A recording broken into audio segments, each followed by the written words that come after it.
EDIFY means to enlighten, encourage, and uplift individuals, intellectually, morally, and spiritually. That's exactly what our EDIFY podcast guests do, as they share practical wisdom on living our faith in public. I'm Mary Fiorito. Thank you for joining us today. Welcome to the EDIFY Podcast. Our guest today is Dr. Christina Francis. Dr. Francis is a board-certified obstetrician and gynecologist and the chair of the board of the American Association of Pro-Life Obstetricians and Gynecologists. Welcome, Dr. Francis. Thank you. Thank you so much for having me. Well, we're so grateful to have you, not only because of your great work as a pro-life OBGYN, but also because there is so much misinformation circulating right now. Abortion advocates have been quite successful in circulating a lie, actually. I don't think there's any other word to use for it, that women are no longer going to be able to be legally treated in hospitals where abortion is now restricted for miscarriages or for ectopic pregnancy. Can you please explain whether or not that's true, and if it's not true, why not? Sure, absolutely. So you're right. I think for many of us in the pro-life movement, and certainly for those of us that are physicians, I don't know that we really anticipated this was where the discussion was going to go. And partly because it's really, from a medical perspective, so ludicrous to compare treating an ectopic pregnancy or a miscarriage to an abortion. So all we have to do is look at Catholic hospitals throughout this country who do not do elective abortions, but yet they've always been able to treat women for ectopic pregnancies and treat miscarriages, and not because Roe was the law of the land and abortion was allowed, but because those things aren't an abortion. So, I think the big differentiator there is intent. So our intent when we're treating an ectopic pregnancy is not to end the life of that preborn child. Our intent is to save the life of the mother. And, so there are situations where a pregnancy or a complication related to pregnancy pose a life-threatening risk to a woman, and we do have to intervene. But our goal would always be to save both mom and baby. Right. If that's possible. If that's possible, exactly. Then that would be our duty to do that. Right. But, with this situation of an ectopic pregnancy, typically those are diagnosed very early in pregnancy, and we don't have the option of saving that child's life. But we do have the option of treating the woman and saving her life. Well, I read one medical study by two pro-life OBGYNs like yourself who estimate that in 90% of the cases with ectopic pregnancies, the baby's already died. Right. And it's in a very small percentage of cases that you actually have that ethical dilemma. Correct. So they're exactly right. In the vast majority of cases, we don't ever see a heartbeat of that baby. Either the baby's just way too early or the baby has already passed. Just because the placental growth and development in an ectopic pregnancy is not normal. So that baby's not getting the right amount of blood flow and nutrition, things like that. So oftentimes you're right, there would be no ethical dilemma. It would be essentially the same as treating a miscarriage where the baby has already passed away.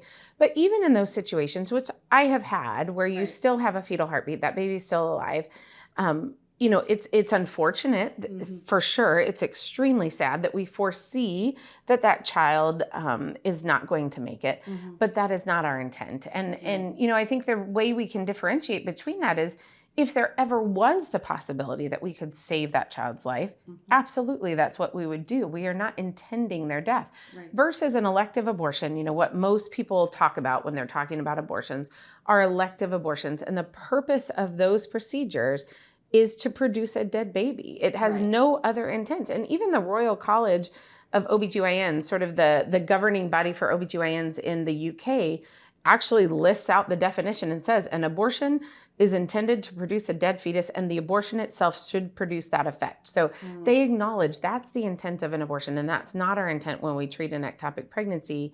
And then, speaking about miscarriages, this is the one that just really has floored me, because I don't understand how anyone could equate this with an abortion. This is a situation where that baby has already died. Right. And even though the technical procedure that we might use might be similar to a procedure that's used in an abortion procedure, we are not accomplishing the same thing. We are removing a dead baby from a woman's uterus versus causing the death of that child in an abortion.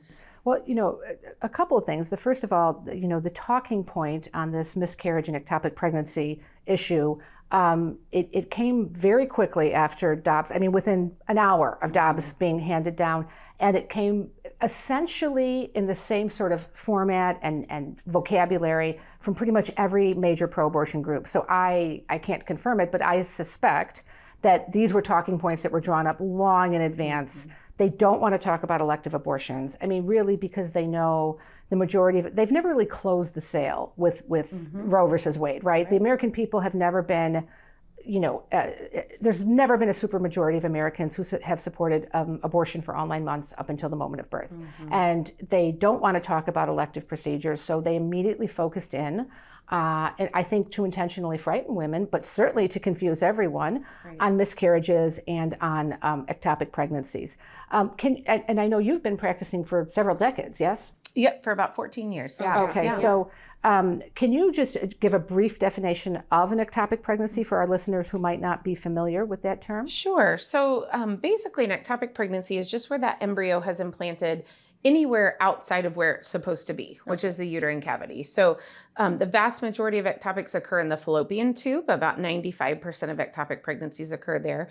But there are some rarer cases. You can have one that implants on the ovary, one that implants in the cervix. We're actually seeing more and more C-section scar ectopics because our C-section rates are so much higher than they used to be. So there's a variety of places where they can implant, but the vast majority of them implant in the tube. And the reason that that's a concern is two reasons. First of all, the uterus was made by God to be this remarkable organ, actually, that has this amazing capacity to stretch and grow with a growing pregnancy. It's really the only organ in the body that is able to do that. So the fallopian tube does not have that capacity. And so once the tube stretches to a certain size, then it can rupture and cause life-threatening bleeding inside the woman's abdomen. These are not babies that are going to be able to survive. So, even if we didn't have to intervene to save the mother's life, these babies inside of this tube, they're not going to be able to grow to a stage where they're going to be able to survive. So at some point along the course of the pregnancy, they're going to die because they're not getting the nutrients. They're not getting the normal developmental atmosphere that they need. So let's talk a little bit about the cases of miscarriage. And in fact, the governor of my own state, the state of Illinois, actually talked about this, where that doctors would not be able to treat. I mean, he said this at the very press conference the day of Dobbs, so I know that there were talking points that were circulating. To complete a miscarriage that isn't final yet. He used words to that effect, right? So I think what he was referring to perhaps are cases in which a woman's water has broken and the baby is not dead. And you'll need to enlighten me on this. Are there cases when that would happen, and say your water breaks at 19 weeks and survival isn't likely? Would a doctor at a hospital that does abortions normally abort that baby and then remove the baby, or would it simply be an early delivery? You have to remove the child from the mom, right? I guess after waiting to see if she's developed an infection. Is that what they're talking about? Help me understand what he's referring to there. Sure. So, I think one of the problems is that when we talk about miscarriages, we could be talking about a variety of different situations. So we could be talking about a situation where the baby has already died. Right. And that's what people commonly think. Yes, I had a miscarriage. I was there for my ultrasound. There was no heartbeat. There was no heartbeat, and then something had to be done. Either I had a surgery or I was given medication to remove pass the child. everything. Right, because if you don't, the woman will develop sepsis normally. Right, she can develop an infection. She can develop heavy bleeding, things like that. So that dead child has to be removed somehow, but that can be done through expectant management, through giving her medication, or through doing a surgery. I think some of the intentional confusion has come from people trying to say that particular surgeries are going to be banned, but that's not true. So states are not talking about banning, for instance, a DNC, which is the surgical procedure used to do a first trimester miscarriage management, but also to do a first trimester abortion where you have a living baby. DNCs are not being banned. DNCs with the intent to end the life of a living human being in utero, those would potentially be banned by states banning abortions. So that's sort of one scenario of a miscarriage. But then there are other physicians even who refer to a situation in which maybe a woman's water breaks pre-viability as a threatened miscarriage or even an inevitable miscarriage. So the problem with a woman's water breaking early is that fluid, that amniotic fluid around the baby, is actually very crucial for the development of the baby's lungs.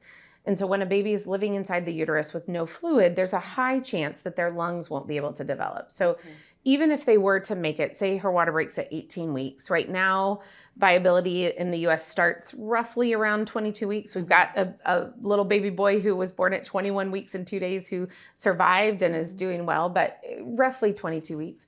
Even if that baby survives to 22 weeks, there's still a high likelihood that after delivery, that baby won't survive because their lungs won't be developed. And is there anything that can be given to the mother to help speed up lung development, steroids? Yes, and typically, though, we wait until around the time of viability to give those because we know that their maximum effect is from 48 hours after the first dose up to 7 days. So you try to anticipate when she might deliver before you give them to her. But yes, steroids can be used to help speed up the maturity of the baby's lungs. But it's still impaired by not having that amniotic fluid. So there are some doctors who almost immediately, when a woman comes in with her water broken, will jump to recommending induction of labor. Or, for doctors who do D&E, dismemberment abortion procedures, they might recommend that. And the reason they would recommend it is because they look at the chances of the baby surviving as being very low. And there is a risk to the mom of staying pregnant after her water's broken. So there's a risk she could develop an infection called chorioamnionitis, an infection in the uterus that could progress to sepsis. There's also a risk of something called a placental abruption, where the placenta pulls away from the wall of the uterus, and that can lead to very heavy bleeding. So this is typically why when women's waters broke early in the pregnancy, whether it be pre or post viability, we keep them in the hospital for close observation. Now, sometimes if her water breaks pre-viability and she wants to just expectantly manage and not do anything and just kind of see what happens with the pregnancy, sometimes we will allow women in that circumstance to go home with very close monitoring. So they have to monitor their temperature multiple times a day. If they have any signs of infection like pain or fever, anything like that, they need to come back immediately, and they're seen in the office frequently. So that is done sometimes.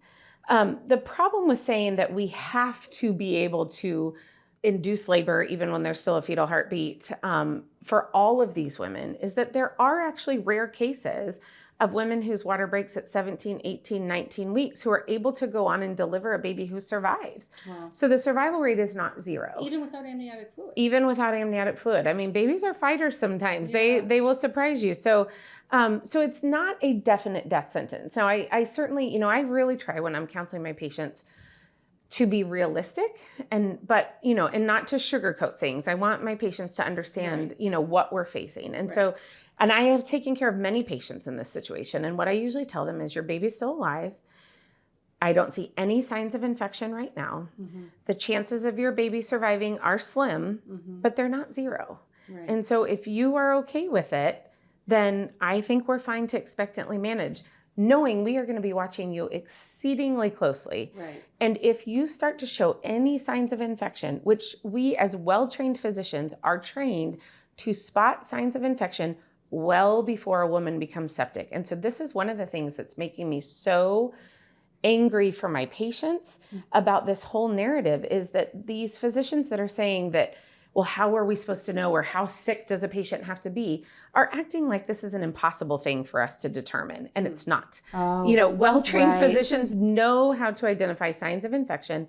And at that point, even I, as a pro-life physician, would sit down with my patient and say, I'm really sorry, but I'm starting to see some signs that you've got an infected uterus. And the only treatment for that is to empty your uterus and give you antibiotics. And the only way of doing that is to get you delivered.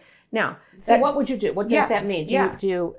So what I'm trying to, I guess, make sense of now, I do appreciate that. How sick does she have to be? Because that's a talking point. I have seen all over Facebook and Twitter, how sick does my patient have to be before I can intervene? And you're saying that's nonsense. Any well-trained doctor should know the signs of the beginning of an infection. But what would, so say a doctor who's abortion-minded, would he then go in and do a dismemberment abortion and then deliver the baby? Or wouldn't it be just the same? What's the safest for the woman? Right. Well, so, I think the vast majority of practicing OBGYNs, because a D&E or a dismemberment abortion procedure is actually a technically very challenging procedure, and it's very risky, especially in the second trimester, because, not to get too graphic, but when you're tearing a baby apart, you've got bony parts that are sticking out, and that can tear the woman's uterus. And so it's actually a fairly risky procedure.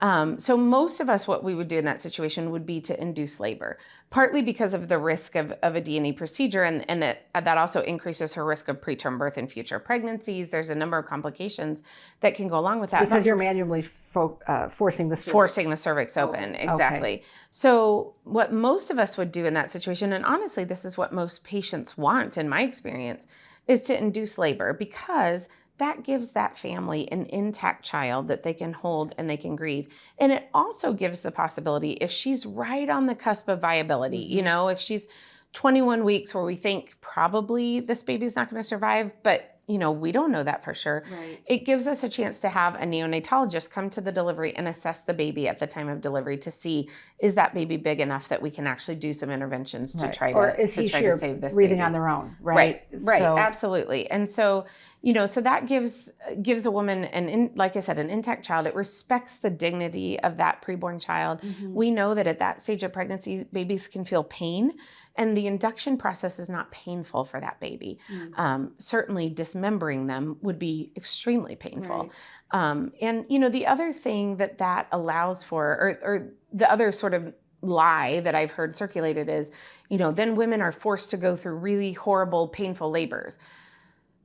I don't know who is taking care of these women that are being forced to go through really awful, painful labors, but I can tell you what I do in my practice, which is you can have as much pain medicine as you possibly need. You can have an epidural. You can have what's called a PCA, which is a pain button that they can push anytime they need IV narcotics. So if women really are being forced to go through horrible, painful labors, their doctor is not doing their job, because we have a lot of things that relieving pain is actually very easy in the medical field now. And so, you know, the women that are going through this circumstance, I have never, unless they chose that they didn't want pain medication, I have never let someone be in pain. You know, they always have access to whatever they need for pain control during that process, because God made painkillers for a reason. Yeah, exactly. We have that. And again, you know, some women choose not to, and that's totally fine. No, but no one has ever different pain tolerance levels too. But no one is ever forced to go through a horrible, painful labor when they know that they're going to lose their child. If that's what's happening, then the hospital and that physician are not doing a good job taking care of them. So what about the other argument, I guess, that they would make, that the woman will then have to see their dead child, or the child will die in their arms and probably screaming in pain, that the child is going to suffer? Yeah, so there's no evidence, first of all, that the labor process is painful for that child. And there can be comfort measures given to that child, you know, if they are born alive and if they do appear to be in distress or whatever, you know. And again, that's the importance of having a comprehensive perinatal hospice team at a hospital, which we know, you know, even in situations of adverse prenatal diagnoses where maybe the baby has a significant abnormality, we know that providing perinatal hospice options for families actually improves their mental health outcomes, and they have a, you know, in the midst of an awful experience, have a much better experience than those that choose to terminate their pregnancies in those situations. And that same perinatal hospice model can be applied in this situation as well, where a baby is just born too early, before we can do anything to save their lives, but we can do things to provide comfort for that baby. Well, you know, there's a new television commercial that's apparently running mostly in Texas, but also some surrounding states. And one of the political commentators had posted it on Twitter saying, this is probably the best political ad I've ever seen in my life. And it shows a doctor like yourself, an OBGYN, presenting the very sad news to a couple that your child's, part of your child's brain is missing. So your child is not going to is not going to be able to make it, and you have some decisions that you're going to need to make right away. I mean, they make it sound very dramatic, right away. And you know, and then goes on to say that if the child is born alive, if you decide to deliver, the child's lungs are going to fill with fluid, and that it's going to be extremely excruciatingly painful for that child, which I know is nonsense, but the very fact that they're saying it in this political ad. And then the doctor says, but only one person can make that choice. And the baby's father looks at him and says, who? And he said, Greg. And then he goes to the phone and he opens up you know, a phone booth, and it's Governor Abbott, and calls and says, Greg, I have this case. Wait, no. But she's going to, no? Oh, okay. And then he hangs up the phone and says, sorry, you can't have I can't help you. You're going to have to give birth to this baby who's going to die screaming in pain.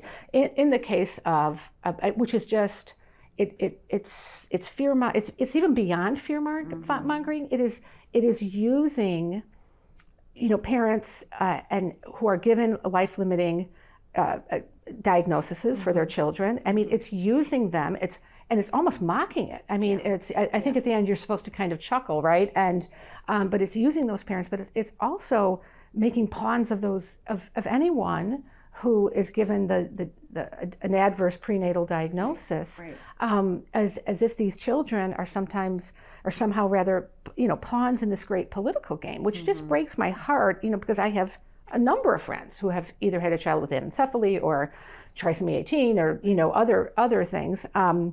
But the question I guess I would have is when in the cases where you have had patients who have had, let's say, an anencephalic child, let's just do that particular case because that's what they use in the commercial. Have you ever had a case where you've seen that child struggling to breathe or looking as if he or she is in pain, with the parents, hysterically looking on while their child suffers? Has that scenario ever occurred to you in the 14 years you've practiced as a gynecologist? So I think there's a number of different things to address with this issue. And so I'll start by answering your question first. I practiced medicine in Kenya, in rural Kenya, for 3 years. I probably had at least one baby with anencephaly a month because folic acid deficiency is very rampant there, which is a cause of anencephaly. I got to the point, unfortunately, where I could diagnose it on ultrasound within a second, and I'd never seen any in residency, and it just was so very common. To be honest with you, I think it's important to talk about this because I think this is where a lot of physicians come from.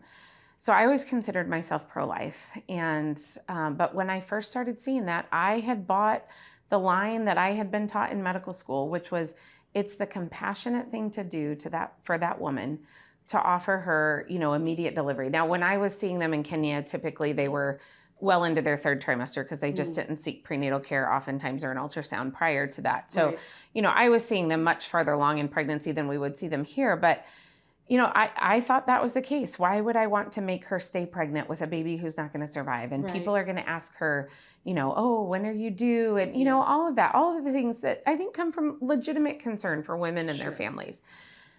And I'll tell you what I found. I mean, I would offer them induction. And again, this was always at 32 weeks or beyond. Right. But, so clearly in the viable range. Exactly. But I would offer them induction because I really thought that was the compassionate thing to do.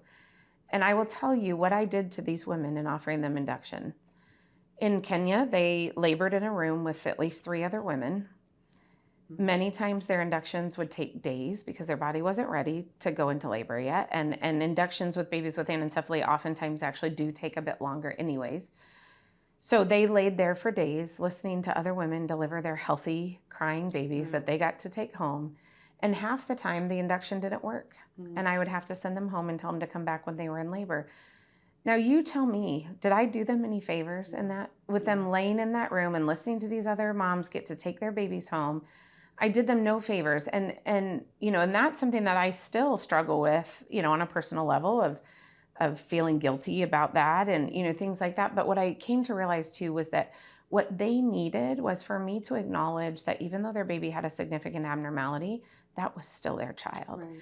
And while their child was inside of them, they got to feel that baby move and kick just like any other baby. That was their time that they had with their baby. Right. And so in offering them an early induction even, I was robbing them actually of the time that they could have with their child. Because once that baby was born, that baby wasn't going to live for very long oftentimes. Now, there's a couple documented cases of babies living a lot longer, but oftentimes they die either in the labor process or shortly after. Right. And so I was actually robbing them of time with their child. What they needed to hear from me as their physician was that this is still a human being. This is still your child. This child still has dignity and worth no matter how short their little life is going to be. Right. And I want to help you enjoy the time that you have with your child, but also help you process through the grief that I know you're going to go through because you are probably going to lose this child.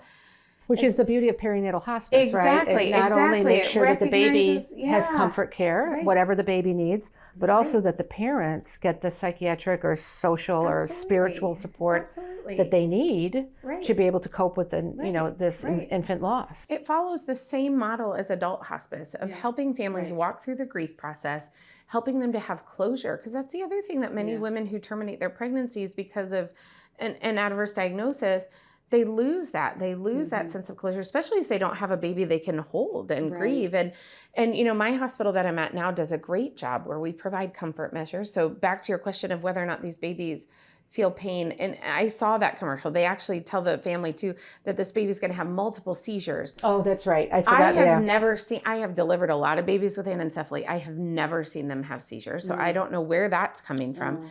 And I've never seen them outwardly show signs of pain. But that's where we have a pediatrician come in and administer medications if we need to do that to help make that baby comfortable. And these families have such a better experience. Right. It's going to be awful no matter what. So why can't we do something to lessen that? And I'll tell you what I do see though. I see families. In fact, I know someone who's a friend of a nurse that I work with who has told me her story and said I could share it. Her daughter was diagnosed with anencephaly. She had to go to 6 different physicians before she found one who was willing to take care of her because she refused to terminate her pregnancy. I had that happen to a friend. Yeah, so this is what families are facing. They're reeling from this horrible diagnosis, reeling from the fact that they're going to lose this child that they desperately want and love and care for. And now they're having to fight to ensure that they're going to get the care that they want and that they need.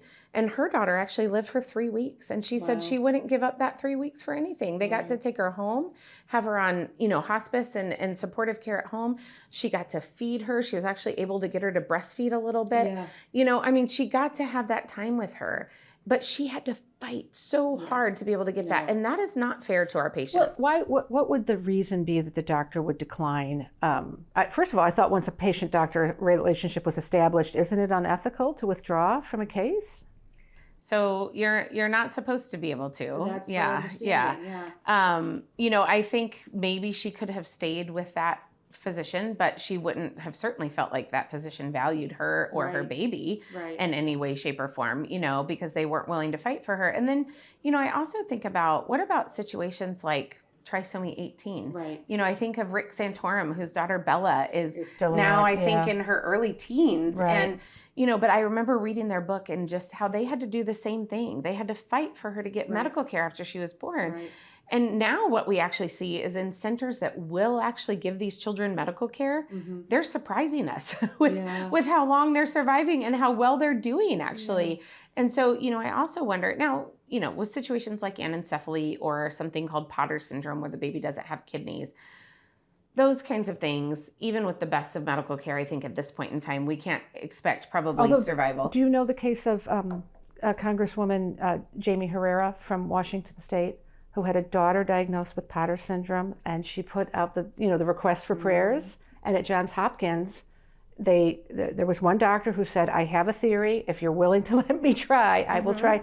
And she had to go for weekly injections. Oh, probably some infusions. Yeah. And baby was born, not perfectly healthy, but then that was able to stabilize her long enough that her father then donated one of his kidneys. Wow. And she is, from what I understand, the first baby with Potter syndrome to survive. So amazing. So that just shows you with medical advancements. She spoke at the March for Life. That's how I know the story. So wonderful. It was so beautiful. And, it just shows you with medical advancements how we can treat things that we didn't used to treat. But with some creative thinking, right? Exactly. But what motivation is there to have that creative thinking in medicine if we just assume that the best thing to do is to end these children's lives? And, it really is discrimination based on disability. Right. And you bring up a great point too, that sometimes we're wrong. Right. So I don't know if I have time to share a personal story, but so I have a goddaughter who's 9 years old. She's the daughter of one of my former patients. So I met her mother for the first time. She had, I think Grace was baby number 7 for her. She's a good Catholic mom. They're a good Catholic family. I think she was baby number 7. She'd had another doctor with all of her other babies. But her previous doctor had retired. And so this was the first time I'm meeting her. She had her first trimester ultrasound and it didn't look good. Her baby had something called a cystic hygroma, which is a fluid collection on the neck. And when you see it that early in the first trimester, it's typically not a good sign. Can indicate Down syndrome or congenital heart defects. And again, when you're seeing it that early, it's just a really bad prognostic sign. So this is the first time I'm meeting Grace's mom. And so I went in and talked with her and kind of told her what we were facing and here's all of our options. We can do genetic testing if you want to do that. We're gonna have to follow things very closely, things like that. And it came out during our conversation that she was Catholic. We started talking and I just said, can I pray with you? And she said, yeah. And so I prayed with her and we just prayed that, that the Lord would protect her baby and give us wisdom on the right thing to do next. And so she did decide to have genetic testing done just so that she could sort of understand what she was dealing with, that sort of thing. And it came back positive for Down syndrome. And as we continued to do ultrasounds, her cystic hygroma got worse. And then she eventually developed something called hydrops fetalis, which is basically collecting fluid in all the body cavities of the baby. So it indicates heart failure. And a very poor prognostic sign again, especially that early in the pregnancy. And so the high-risk specialist that she was seeing told her that Grace had a less than 5% chance of survival of the pregnancy, let alone after delivery. And he actually didn't pressure her, but he did, one of the first things he said to her was you could terminate. And she said, no, I can't do that.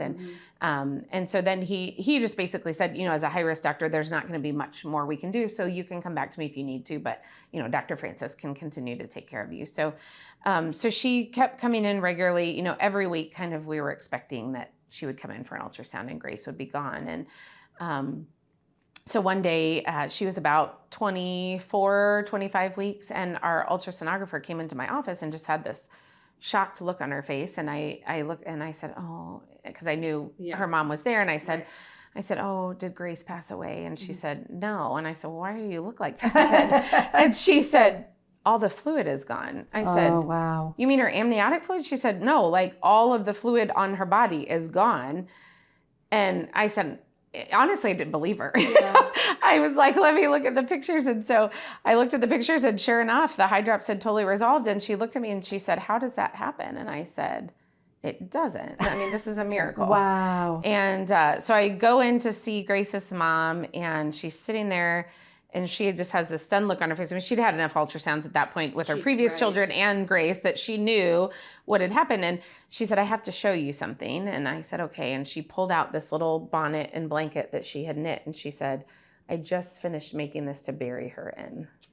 And she said, I don't know how to process this right now. Wow. And what does this mean? And I said, well, I don't know if I can tell you what it means. What I can tell you is I've never seen this before. I think it's a miracle, and you're going back to the high-risk specialist. Right. And we prayed together again, which we did almost every visit. And so she went back to the high-risk doctor, who also said he had never seen it before, and continued to take care of her until she needed to be delivered at about 33, 34 weeks. Mm-hmm. And I got to deliver her, and she came out screaming and surprised everybody. Good for her. And she had to have a couple heart surgeries. But and she does have Down syndrome. She does have Down syndrome, but she had to have a couple heart surgeries. And she's 9 years old. For so babies typical. With Down. So typical. Yeah. And I mean, she's got her health issues, but she is the joy of her family, and she's so spunky, and and their family would not have experienced that. And I can tell you that her story impacted so many people in our office who just could not believe what they had seen. And, I think we're able to see the value of not assuming that we know what's going to happen. And, physicians are human beings. Mm-hmm. We are not God. We are not perfect. We don't know everything. There's a lot we still don't know. And, I just, especially after Grace's story, I just thought, how many times do we limit God's hand because we intervene, because we think we know what's going to happen? Right. And maybe, I'm not saying every case like Grace's is going to end like that. I still believe it was a miracle. Yeah, sounds like it. But, we would have missed out on the opportunity to know Grace. We would have missed out on the opportunity to witness that miracle had we intervened. And I think sometimes these things become self-fulfilling prophecies because we assume that those babies aren't going to survive. And so we don't do anything for them, and then they don't survive. Right. And I think that's what we're starting to see with trisomy 18 is if you actually give these kids medical interventions and medical support that they need, then what we find is, well, holy cow, their survival rate's a whole lot better than we thought it was going to be, you know? And so I just think families deserve better than abortion, certainly in those circumstances. They deserve to know that their physicians are willing to fight for them and their baby, and not do unnecessary things that aren't going to do any good. You know, I'm not saying there's a benefit burden analysis. Right. It's a difference between doing things for someone and doing things to someone. Right. And you know, we are trained to know the difference in that. But you know, these families need support. They need to know that their child's life, no matter how short it's going to be, has value and worth, and that we as medical professionals care about their child just like we do anybody else's child.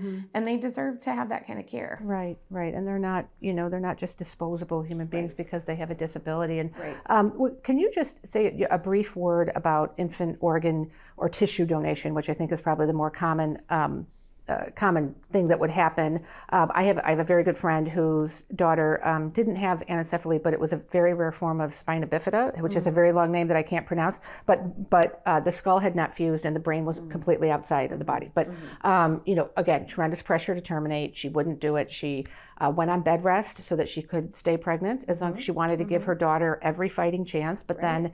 And delivered by C-section, again, for the benefit of the child. But when she was delivered, and they did an assessment that her condition was actually much more serious than even they had seen on the ultrasound. But, you know, she was baptized.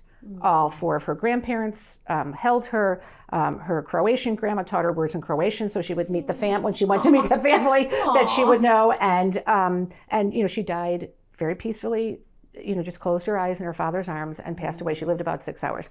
But they were able to donate both of her heart valves to two very critically ill babies infants in the Chicago area who would have died without the gift of those heart valves. And in fact, the day of her little funeral, which was at our parish, when they went home, the letter was in the mail from the Illinois organ donation telling them not the names, I don't think, but the two babies that had received.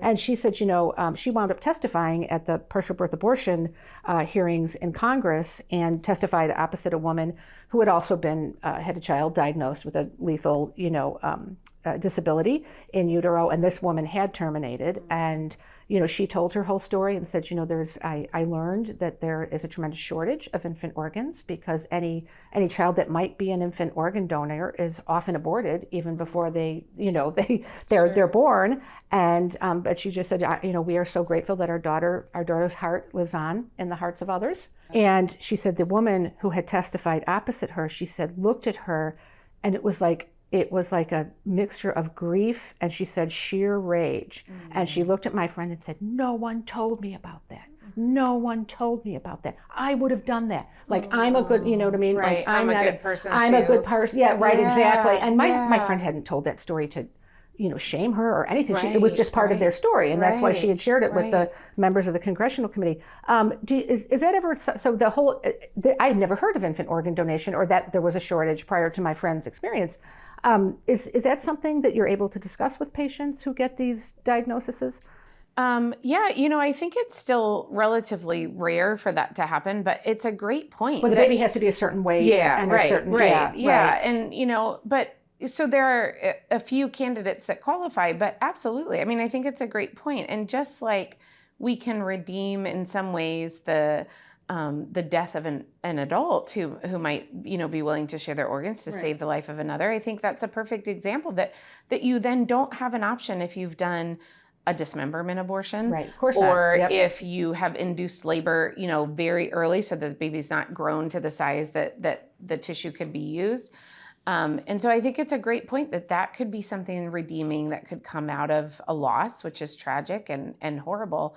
And certainly much more useful and valuable than what abortion proponents might claim if they're using, you know, fetal tissue for research, which really has not led to or selling their organs for profit. Exactly, you know, we have that. Exactly. You know, or using, you know, embryonic stem cells, which actually haven't led to cures for diseases like anything. Adults. It's all been adult stem cells. Exactly. So, you know, so I think that's a great point that should, and also that story that you shared brings up a great point as well, in that many times women are feeling very pressured into abortions in this situation, in any situation, and they're not receiving fully informed consent, which would be what, you know, if you're giving fully informed consent and talking about that particular issue, it would be, here's one of the potential benefits of continuing your pregnancy longer. Right. You know, would be that you might have the option of donating tissue, you know, to be able to try to save another baby's life. So I think it just brings up a great point that oftentimes women, I think, feel very pressured.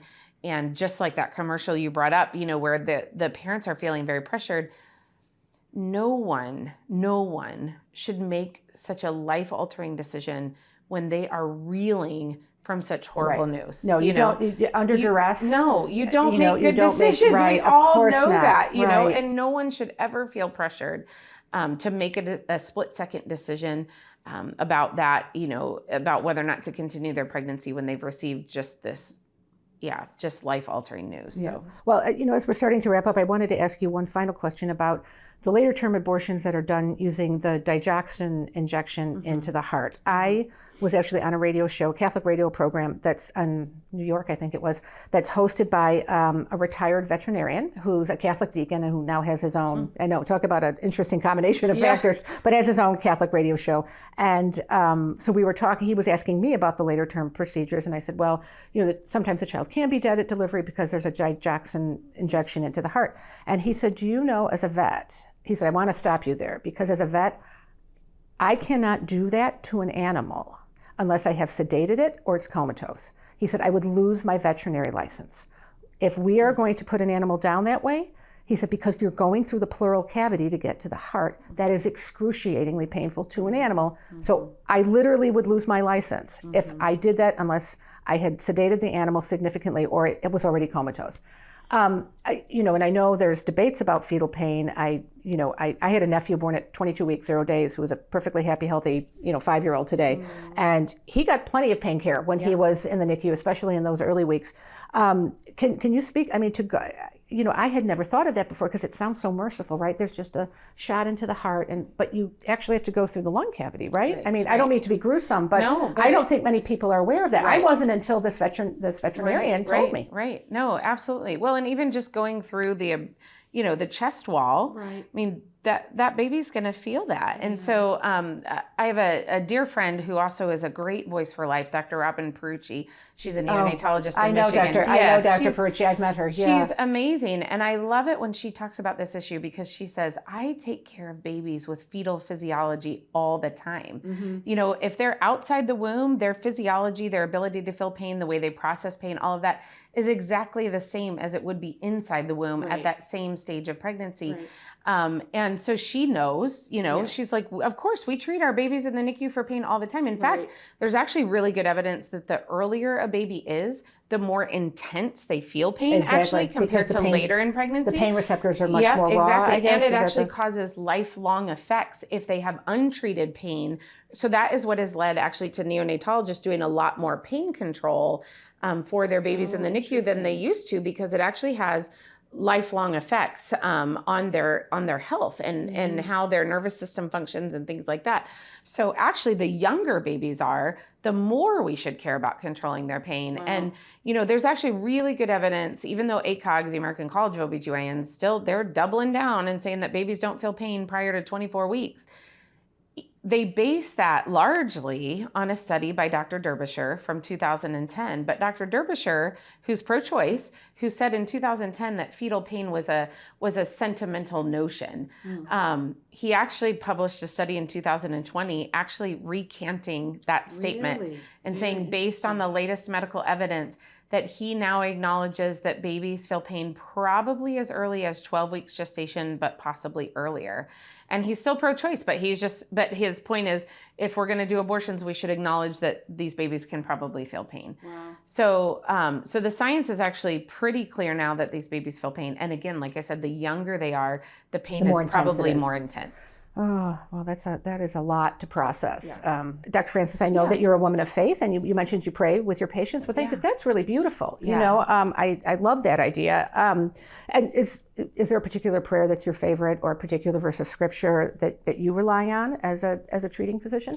Well, I think what has really informed my practice is just the, multiple places throughout scripture where we are told to be essentially a voice for the voiceless, that we are to care for the widows and the orphans and those that are disregarded by society. And that has, I used to do medical missions in Kenya. Now, fighting for women that are oftentimes are in difficult circumstances and their preborn children, that really, I think, has just guided my life and my medical career. But, being physicians of faith, I think, and following in the footsteps of the great physician who really modeled for us how to love others and how to sacrifice and serve others. I do think it brings a lot more to the table than physicians who don't have that faith. And I've been very blessed that, certainly in Kenya, we prayed with all of our patients. I worked at a Christian mission hospital, and so that was easily allowed. But even working here in the States at hospitals, now I don't work at a Catholic hospital. I just work at a non-religious hospital. But that hospital doesn't do abortions, as you've said. Correct. We don't do elective abortions. But what I found is, oftentimes, especially with patients who are facing difficult circumstances, I'll offer to pray with them. And I, only 1 or 2 times have I had somebody turn that down. And if they do, that's fine. I don't force anything on them. I don't need to pray with them. That's totally fine. But, what I found is that they just so greatly appreciate that. And I think realizing that, yes, science can play a very big role and medical knowledge can play a very big role, but our faith in the great physician and the divine healer brings so much to our practice of medicine. And hopefully that shines through to my patients when I'm taking care of them. So, well, Dr. Christina Francis, thank you for the gift that is your medical ministry. I mean, really, and for your clear voice, disputing these lies that are being put out by the abortion industry right now. We're so grateful that you are willing to stand up and be a voice for truth and be a voice for the unborn. And thank you for being with us on EDIFY so that we can edify others. It was a joy to have you. Thank you. So great to be here. Thank you for listening. To make it easier for you to listen to future EDIFY podcast episodes, please make sure you subscribe over at Apple Podcasts, Spotify, or wherever you listen to your favorite podcasts. Thank you.